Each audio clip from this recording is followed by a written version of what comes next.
जो हमारे साथ अभी मंच पर बातचीत कर रहे थे, मंच साझा कर रहे थे और शिक्षा के क्षेत्र में किस तरह से नया बिहार नई उपलब्धियों को दर्ज कर रहा है इसका उल्लेख कर रहे थे।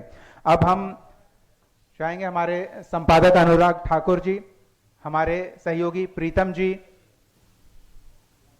और अन्य सहयोगी संजय जी, राजीव रंजन जी कृपया सहयोग करें हमें मंच पर आमंत्रित करने में। हमारे साथ मौजूद बिहार सरकार में बतौर शिक्षा मंत्री अपनी जिम्मेदारियों का निर्वहन कर रहे श्री मिथिलेश तिवारी जी को बहुत बहुत स्वागत है आपका सर। एक जोरदार ताली के साथ स्वागत है आपका। और संपादक अनुराग ठाकुर जी से हम आग्रह करेंगे कि वो पुष्पगुच्छ और अंगवस्त्र देकर माननीय अतिथि मिथिलेश तिवारी जी का सम्मान करें। उन्होंने अपना जो महत्वपूर्ण समय दिया है और हमारे साथ बातचीत करेंगे किस तरह से हम बेहतर बिहार की दिशा में प्रयासरत रहें और उस प्रयास को धरातल पर उतार पाएं। एक स्मृति चिन्ह कृपया मंच ग्रहण करें सर। आपका मिथिलेश तिवारी जी। और कशिश न्यूज इससे पहले कई बार आपसे मुलाकात कर चुका है, मुझे अच्छी तरह से याद है कि सवाल पूछने के लिए आपको सम्मानित किया गया था। आप विधानसभा में सबसे ज्यादा सवाल पूछने वाले उन गिने चुने विधायकों में से थे और अब हमारी बारी है कि हम सवाल आपसे पूछें। जवाब के लिए आप तैयार हैं? हाँ, बिल्कुल तैयार हैं। आपका बहुत धन्यवाद कि आपने मुझे बुलाया। तो सबसे पहला सवाल है, हमारे साथ बहुत सारे युवा जुड़े हुए हैं और वो युवा ये जानना चाह रहे हैं TRE-4 को लेकर क्या चल रहा है। कितनी बार कहूं हमने स्पष्ट कहा है कि जुलाई महीने में TRE-4 की अधियाचना हम BPSC को भेज देंगे जी। और हमारे विभाग के अंदर उसकी तैयारी चल रही है। अब एक ही सवाल बार बार आता है, अरे भाई विश्वास करिए, हम रघुकुल रीत सदा चली जाई, प्राण जाई पर वचन न जाई, जो कहते हैं वो करते हैं। चलिए, बहुत अच्छी बात है। और ये भी बता दीजिए कि TRE-4 पर आप रुकेंगे नहीं, हर साल का वादा है वो वादा पूरा करेंगे। 5 साल में 1 लाख शिक्षक, हर साल 20,000, हर साल 20,000, मतलब सबके लिए अवसर है। बिल्कुल अवसर है सबके लिए। और हम लगातार ये बोल रहे हैं कि बिहार को अगर ज्ञान की भूमि, जो हमारे इतिहास के पन्नों में बिहार ज्ञान की भूमि जानी जाती रही है, अगर इसका फिर से उदय करना है तो हमें ज्ञानवान लोगों को ही शिक्षक बनाना पड़ेगा। और उसके लिए हो सकता है कि हमारी बातें कुछ कड़वी किसी को लगे, लेकिन दवाई कड़वा ही होता है। स्वस्थ शरीर के लिए कड़वी दवा खानी पड़ती है। और इसीलिए हम बिहार के शिक्षा व्यवस्था को, जो पिछले दिनों बहुत अच्छा हुआ है, लेकिन उसे और अच्छा बनाना है। और ऐसा नहीं है कि ये कोई फैसला हम अकेले लेते हैं। मेरा शुरू से संकल्प है संवाद से समाधान। और हम हर व्यक्ति की बात सुनते हैं, सबसे ज्यादा लोगों से मिलते हैं और एक आम आदमी की भी भावना सुनते हैं, तो मुझे रास्ता निकल जाता है कि हमें करना क्या है। और फिर उसको हम अपनी टीम के साथ डिस्कस करते हैं, सरकार में बैठे लोगों से डिस्कस करते हैं और फिर उसको लाते हैं। 100 दिन के बाद जब मेरा 100 दिन पूरा होगा, मैं आपको बताऊंगा कि हमने क्या क्या चेंजेज किए हैं और क्या क्या चेंजेज करेंगे। लेकिन कुल मिलाकर के फोकस पॉइंट है, माननीय प्रधानमंत्री जी ने एक संकल्प लिया है 2047 में भारत को विकसित भारत बनाने की जी। और उसकी नींव शिक्षा है।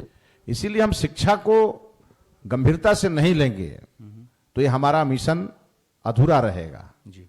इसीलिए इस मिशन को पूरा करना है, संकल्प को सिद्धि तक पहुंचाना है, तो शिक्षा व्यवस्था को पूरी पारदर्शिता के साथ और आगे बढ़ाना है। और उसके लिए हम लगातार काम कर रहे हैं और सबके सहयोग से काम कर रहे हैं। सुधार के लिए लगातार प्रयास हो रहा है और सुधार एक सतत प्रक्रिया है। समय के साथ तमाम तरह की सुधार की आवश्यकता पड़ती है, तो उसमें कभी कोई ऐसा नहीं कह सकते कि हाँ हमने अब कंप्लीट कर दिया। आपने भी इस बात का उल्लेख किया, कड़वी दवा का आप जिक्र कर रहे हैं, तो हम ये भी समझना चाहेंगे कि सिस्टम की किन बीमारियों को आप पकड़ पाए हैं जिसके लिए कड़वी दवा के लिए आप तैयारी कर रहे हैं। देखिए, एक बात तो तय है, जब एक ही समाज में दो व्यक्ति है, एक व्यक्ति का हेमोग्लोबिन 8 है और एक का 14-15 है, तो कहीं ना कहीं गड़बड़ी तो है जी। तो उसकी जांच करना है कि आखिर ये क्यों है। हमारे बिहार के प्राइवेट विद्यालय बहुत अच्छे चल रहे हैं और सरकारी विद्यालयों में हमारे बड़े लोगों के बच्चे नहीं पढ़ रहे हैं, तो स्थिति तो स्पष्ट है। उसी गैप को खत्म करना है और उसी गैप को खत्म करने के लिए हम लोगों ने सरस्वती विद्या निकेतन की कल्पना की है, मॉडल स्कूल। और हम उसे एक, जब मॉडल स्कूल उसका नाम है आदर्श विद्यालय, तो बिहार का आदर्श विद्यालय हम ऐसा बनाएंगे कि बड़े बड़े प्राइवेट स्कूलों से बच्चे नाम कटवा के हमारे विद्यालय में लिखवाएंगे। उस दिन हमको लगेगा कि हमने कुछ परिवर्तन किया है। बिल्कुल। और बिहार में लगभग 97,000 स्कूल हैं, जिसमें 20,000 स्कूल प्राइवेट हैं और बाकी हमारे सब सरकारी स्कूल हैं। जो 2 करोड़ बच्चे बिहार में पढ़ते हैं, उसमें मान के चलिए कि 20 लाख ही बच्चे ऐसे होंगे जो प्राइवेट विद्यालयों में पढ़ते होंगे। उनके पेरेंट्स हैं जो पे कर सकते हैं, लेकिन उसमें भी हमने गरीब बच्चों को, जो प्रतिभावान बच्चे हैं, उन्हें भी पढ़ाने के लिए हमने सरकार के स्तर पर कार्यक्रम बना रखा है और एनईपी के माध्यम से हम उसका पेमेंट भी करते हैं। तो कुल मिला के शिक्षा मौलिक अधिकार है और समानता का अधिकार है। सबको शिक्षित करना सरकार का नैतिक कर्तव्य है जी। शिक्षा सबको मिले, कोई इससे वंचित ना हो, और इसके लिए सरकार बहुत सारे कार्यक्रम चला रही है। लेकिन उस कार्यक्रम का लाभ निचले पंक्ति पर बैठे हुए व्यक्ति को मिल रहा है कि नहीं, इसका पूरा एक पारदर्शी सिस्टम हमें बनाना है। और हमारे जो शिक्षण संस्थाएं हैं वो पूरी तरह एक अच्छे व्यवहार और अच्छे वातावरण के तौर पर दिखे। हमारे शिक्षकों के भी व्यवहार में परिवर्तन हो, छात्रों के भी व्यवहार में परिवर्तन हो, और हम अपने जिम्मेवारी को ज्यादा महसूस करें। हम बार बार ये कहते हैं कि हमारे बिहार के जो शिक्षक हैं वो अपने को केवल सरकारी मुलाजिम न समझें, वो बिहार के भाग्य विधाता हैं। उन्हें यह अवसर मिला है बिहार के नवनिहालों को आगे बढ़ाने का, और इसीलिए जब उनके मन में ये भाव आ जाएगा, गुरु शिष्य परंपरा की तरफ बढ़ेंगे, भारतीय मूल शिक्षा पद्धति की ओर देखेंगे, तो ध्यान में बातें आएंगी कि गुरु गोविंद दो खड़े काको लागू पाओ, और बलिहारी गुरु आपने गोविंद दियो बताए। गुरु का स्थान गोविंद से भी बड़ा होता है।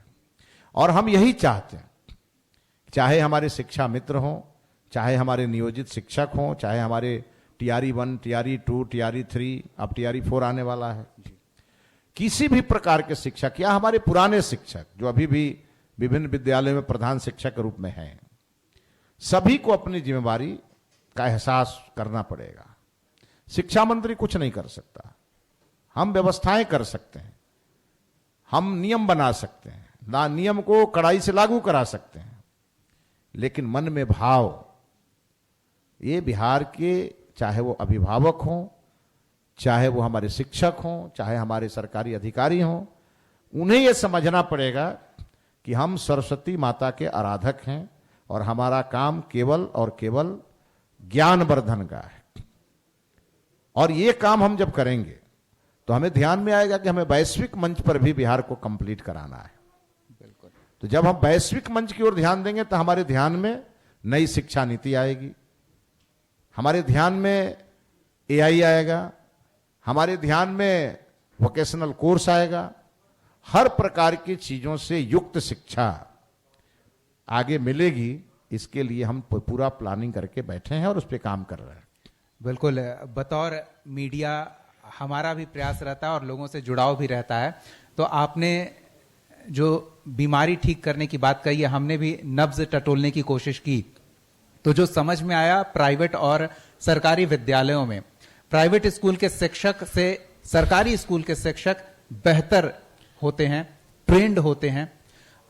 कई बार एक चीज आई थी कि शायद वो जमीन पर बैठने से हिचकते होंगे बच्चों को भेजने में, तो अब तो स्कूलों में बेंच डेस्क भी उपलब्ध हो गया है, अब पोषाहार मिल ही रहा है, ड्रेस हम दे रहे हैं, किताबें दे रहे हैं, साइकिल दे रहे हैं, सब कुछ प्राइवेट स्कूल से कहीं बेहतर हम दे रहे हैं, जबकि प्राइवेट स्कूल ले रहे हैं, फिर भी भरोसा नहीं हो पा रहा है। वो भरोसे की कमी को कैसे दूर किया जाए?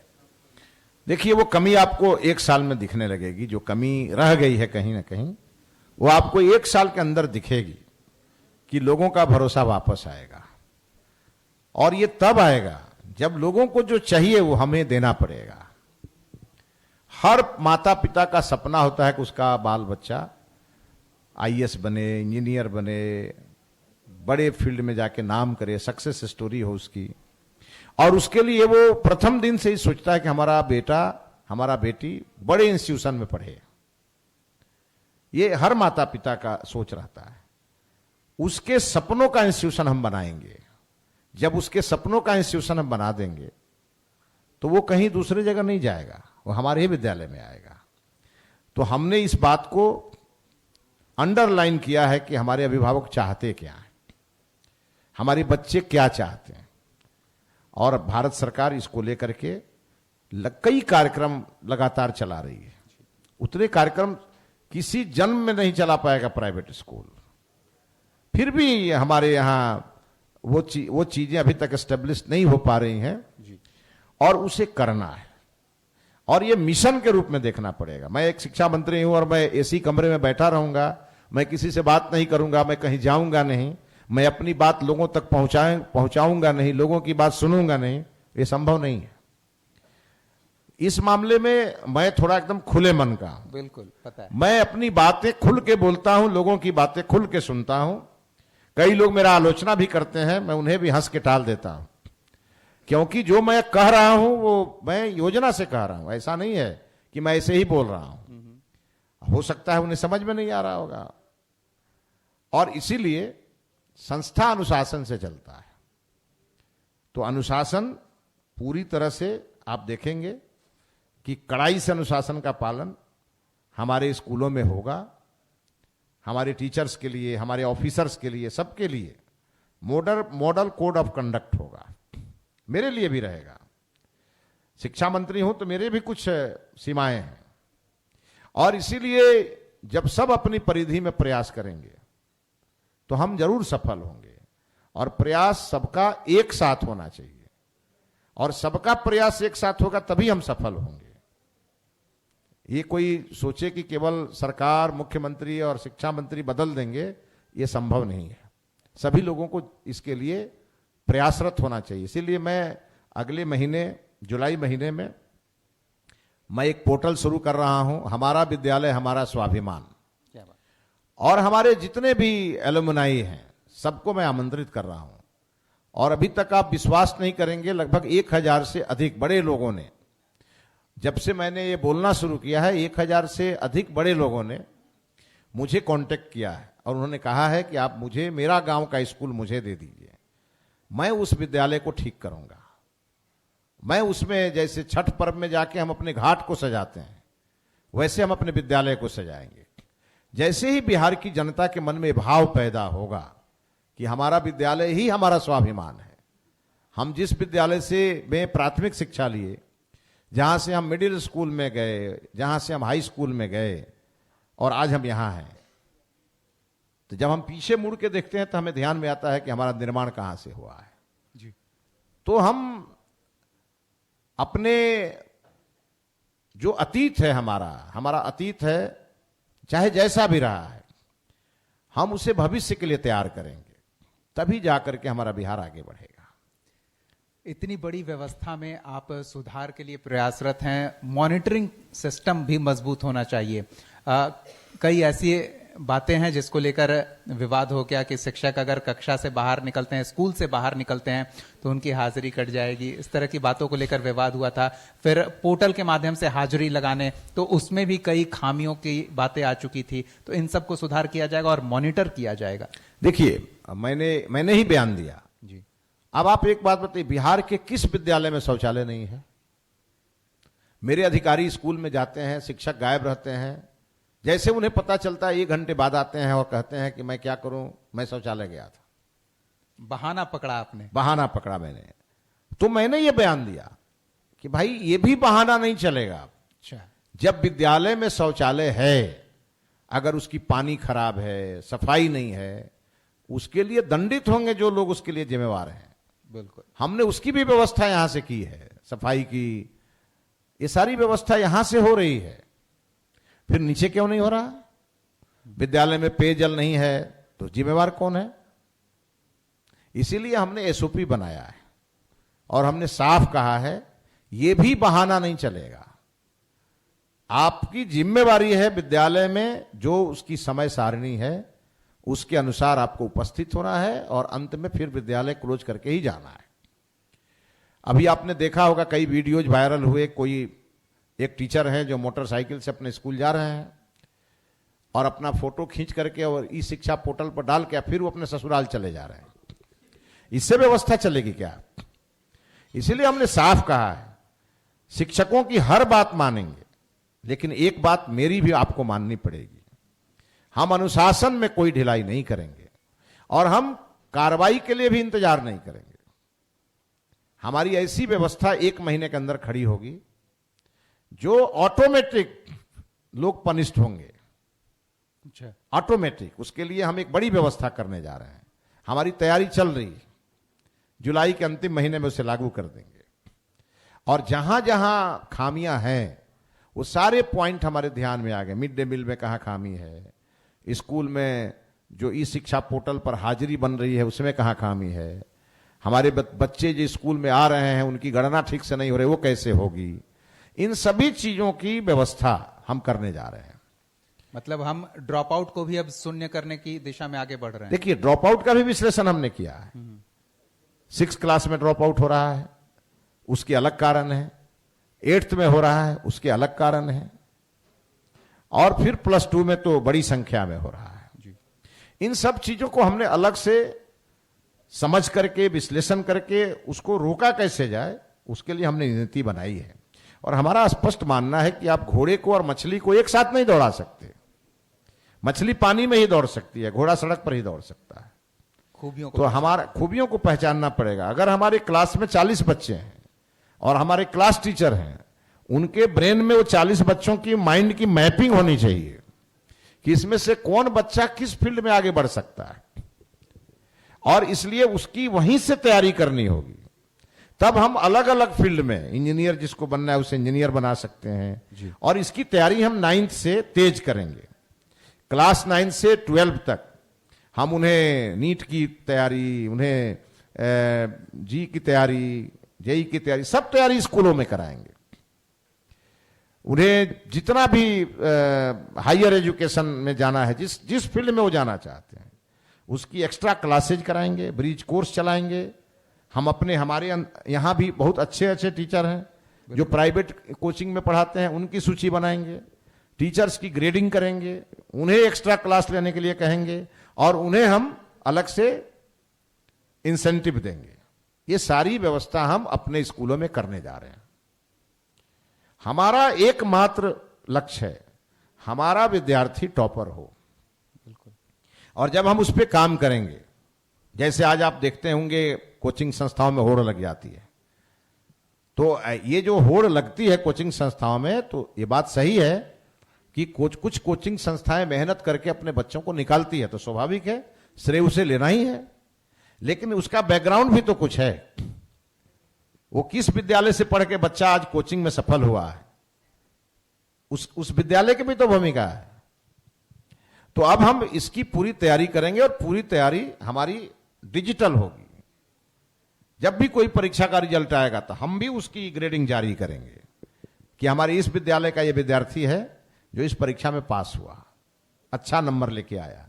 अभी मैं घूम रहा हूं, मैं प्रतिभा सम्मान के कार्यक्रमों में मैं गया हूं मीडिया के द्वारा आयोजित, और हमने देखा है बड़ी संख्या में बच्चियां, बेटियां जो है बेटों से बहुत आगे नंबर लेकर के आ रही हैं। आखिर ये बदलाव क्यों हुआ? इसके लिए मैं माननीय नीतीश कुमार जी को बहुत धन्यवाद दूंगा। उन्होंने एक आंदोलन बिहार में चलाया, पढ़ेंगी बेटियां बढ़ेंगी बेटियां, और उनके लिए साइकिल योजना, पोशाक योजना, छात्रवृत्ति योजना, ये सब योजनाओं के कारण हमारी बेटियां घर से निकली और आज पढ़ाई के क्षेत्र में, शिक्षा के क्षेत्र में वो बेटों से आगे निकल गई। ये सब चीजें हमें प्रेरणा देगी आगे बढ़ाने के लिए बिहार को। और हम मॉडल स्कूल के माध्यम से आपको एक बहुत बड़ा विजन लेकर के हम आगे बढ़े हैं। और हम ये मानते हैं Rome was not built in a day, एक दिन में कुछ भी संभव नहीं है, लेकिन थोड़ा समय लगेगा। लेकिन हम एक बड़े लक्ष्य को लेकर चले हैं और उसको प्राप्ति किए बिना हमें चैन नहीं मिलेगा। हम इस मामले में बड़े संकल्प शक्ति वाले व्यक्ति हैं और हमारे प्रधानमंत्री जी ने, हमारे मुख्यमंत्री जी ने भरोसा किया है हम पे, हमें शिक्षा विभाग दिया है, हम कुछ बड़ा करके दिखाएंगे। और हमें कोई आलोचनाओं से कोई परवाह नहीं है, जिन्हें जो बात सोचना हो सोचें। मेरा उद्देश्य एकदम पूरी तरह से तय है कि मुझे करना क्या है। एक और चीज है, शिक्षकों को आपने कहा कि आप जो कहिएगा हम वो करने के लिए तैयार हैं, बस अनुशासित रहें और शिक्षा पर फोकस करें। अभी अभी सरकार ने अधिसूचित किया है स्थानांतरण को लेकर जो नियमन है, उसमें शिक्षकों से राय मशवरा किया गया है। शिक्षकों की कितनी मांगों को आपने महत्व दिया है? देखिए, शिक्षकों की एक परेशानी मैं जानता हूं। शिक्षक को वेतन के अलावा उन्हें कोई आमदनी नहीं होती जी, और इसीलिए शिक्षक का स्वभाव होता है, उसके वेतन से जब पैसे खर्च होने लगते हैं तो शिक्षक चिड़चिड़ा हो जाता है। उन्हें लगता है कि हम घर से निकलें, स्कूल जाएं, घर आएं, इस बीच में कोई खर्चा नहीं होना चाहिए जी। ये मैं व्यक्तिगत, मेरे बहुत मित्र हैं शिक्षक जो हमको बताते रहते हैं। सिर्फ उन्हें नहीं, हर व्यक्ति को, लेकिन एक्चुअली उन्हें कोई दूसरी आमदनी नहीं है जी। अब मेरा मानना यह है कि अगर शिक्षकों की पोस्टिंग अगर घर से नजदीक हो जी, तो वो अपने साइकिल से, मोटरसाइकिल से वो जाके स्कूल करा करके घर आ सकते हैं। वो घर भी अपना देख सकते हैं, विद्यालय भी देख सकते हैं। इसको लेकर के माननीय मुख्यमंत्री जी ने और हमने बैठ के विचार किया। और जो शिक्षकों के शिक्षा मंत्री बनने के बाद मेरे पास जो व्हाट्सएप से मैसेज आने लगे, लोगों से मिलने लगे, जब हम उनके अभिनंदन समारोहों में जाने लगे, जो उनकी बातें हम सुनने लगे, तो हमें लगा कि महिलाओं की एक बड़ी पीड़ा है। वो अपने माता पिता, घर परिवार से दूर, महिला है सिवान की, पोस्टिंग है मधेपुरा में, परिवार अलग परेशान, वो अलग परेशान। तो हम लोगों ने तय किया कि महिलाओं को उनके पंचायत के बगल के पंचायत में पोस्टिंग करेंगे और पुरुषों को उनके ब्लॉक के बगल के ब्लॉक में करेंगे और शिक्षकों को पूरा डिस्ट्रिक्ट कैडर बनाएंगे। और उसकी बहुत सारी प्रक्रियाएं हैं। मान लीजिए कोई अपना जिला छोड़ के दूसरे जिला में जाना चाहेगा, वो भी जा सकता है, लेकिन उसकी सीनियरिटी प्रभावित होगी। ऐसे ऐसे बहुत सारे नियम हमने बनाए हैं और ट्रांसफर ऐच्छिक होगा, जबरदस्ती नहीं होगा। ये हमने नियम बनाए हैं ताकि हमारे शिक्षक प्रफुल्लित होकर, प्रसन्नचित होकर के विद्यालयों में योगदान करें और मेहनत करें।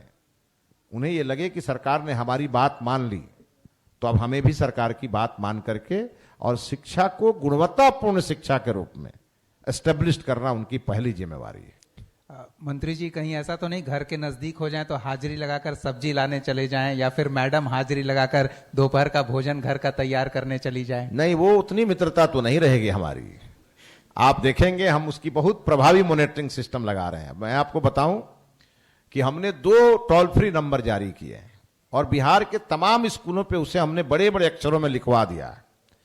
स्कूलों के बिल्डिंग पर लिखा हुआ रहेगा ताकि किसी को नंबर खोजने में परेशानी ना हो। 2 करोड़ लोगों, मैं बताऊं आपको, 2 करोड़ लोगों के मोबाइल पर हमारे मैसेज गए हुए हैं, मेरी ओर से मैसेज गया है कि ये नंबर है, अगर आपके विद्यालय में कोई प्रकार की परेशानी हो, कोई गड़बड़ी हो, तो आप इस नंबर पर रजिस्टर्ड कराएं। और हमारे मंत्रालय में 50 लोगों की टीम हमने बैठाया है। फोन आते हैं स्कूलों से, वहां पर रजिस्टर्ड होता है, तुरंत वहां अधिकारी को भेजा जाता है जांच करने के लिए, और जांच रिपोर्ट मंगा के दनादन कार्रवाई हो रही है।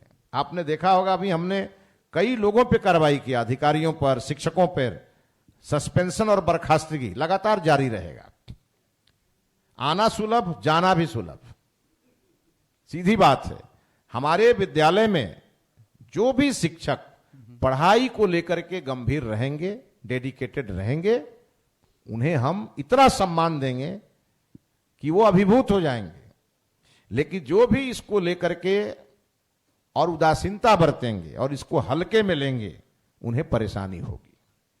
अच्छी बात है, परेशानी होनी भी चाहिए ताकि हमारे बच्चों को परेशानी ना हो। बिल्कुल। एक और चीज है, सरकारी व्यवस्था में सुधार के लिए काफी प्रयास हो रहा है, समय के साथ वो दिखता रहा है और आगे भी दिखेगा।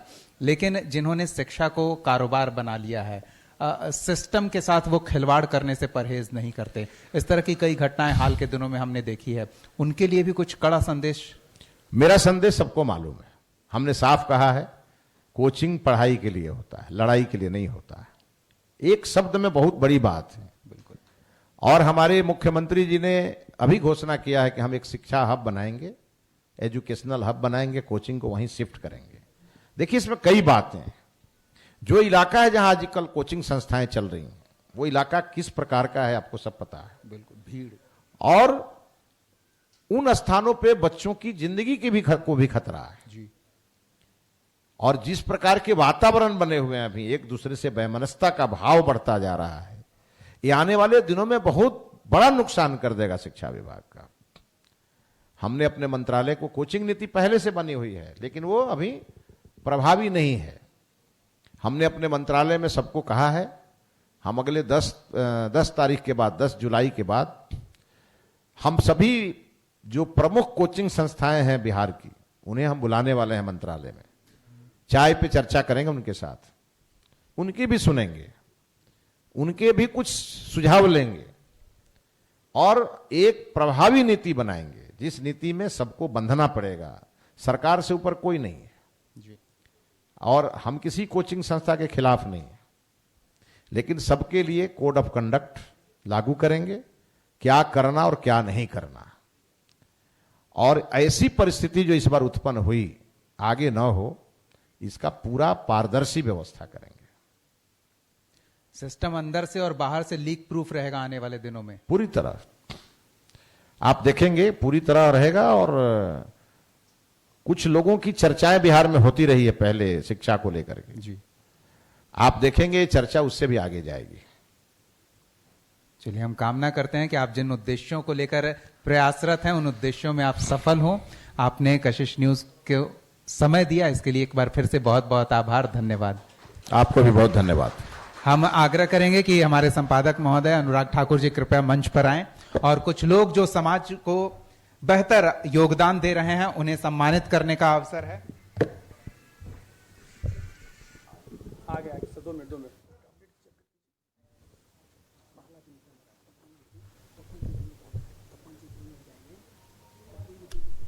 चलिए, तो हम कार्यक्रम को आगे बढ़ाते हैं और कुछ विशिष्ट अतिथियों को सम्मानित करने का समय है। हमारे साथ टीपीएस कॉलेज पटना के माननीय प्राचार्य प्रोफेसर डॉक्टर तपन कुमार शांडिल्य जी हैं। हम चाहेंगे कि उन्हें मंच पर लेकर आएं। प्रीतम जी सहयोग करें सर जी। शिक्षा मंत्री मिथिलेश तिवारी जी इनके योगदान को सम्मानित करेंगे। आगे शशि शरण जी तैयार रहें कृपया। तो प्रोफेसर डॉक्टर तपन कुमार शांडिल्य, माननीय प्राचार्य टीपीएस कॉलेज पटना के, बहुत बहुत आभार सर आपका, आपने समय दिया और समाज को शिक्षा के क्षेत्र में आप योगदान जो विशेष रूप से दे रहे हैं। शशि शरण जी, फाउंडर द ऑफिसर्स एकेडमी, सम्मानित करेंगे शिक्षा मंत्री मिथिलेश तिवारी जी।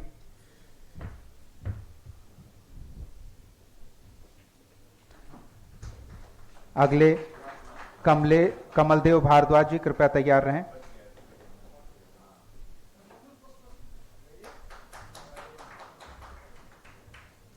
कमलदेव भारद्वाज जी सामाजिक कार्यकर्ता, सम्मानित करेंगे शिक्षा मंत्री मिथिलेश तिवारी जी।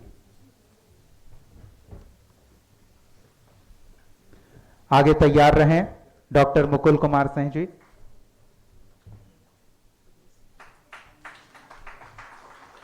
और डॉक्टर मुकुल कुमार सिंह जी कृपया आएं।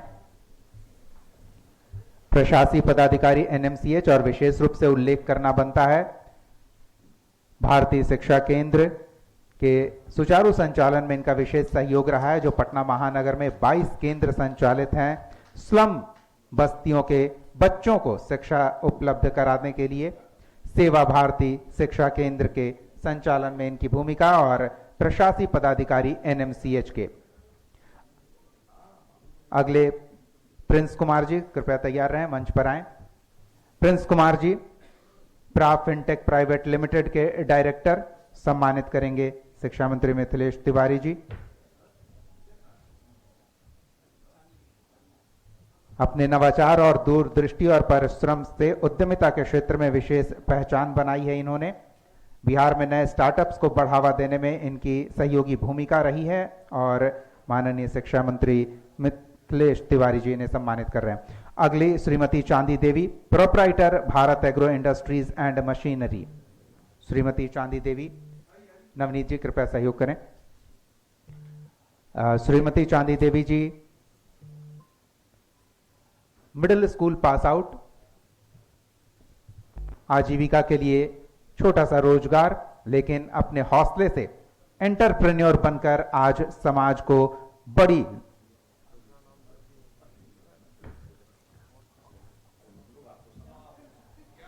बहुत बहुत आभार।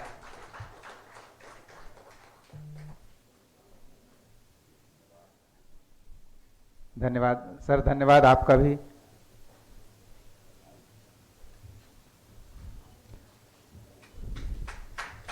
नया बिहार मजबूत आधार, कशिश न्यूज का ये कॉन्क्लेव जिसमें सरकार और समाज दोनों की सहयोगी भूमिका को हम यहां मंच मुहैया करा रहे हैं। इंजीनियर आशीष जी कृपया जल्दी से मंच पर आ जाएं। Architect Ashish Sinha, director Star India group, सम्मानित करेंगे मिथिलेश तिवारी जी, शिक्षा मंत्री बिहार सरकार।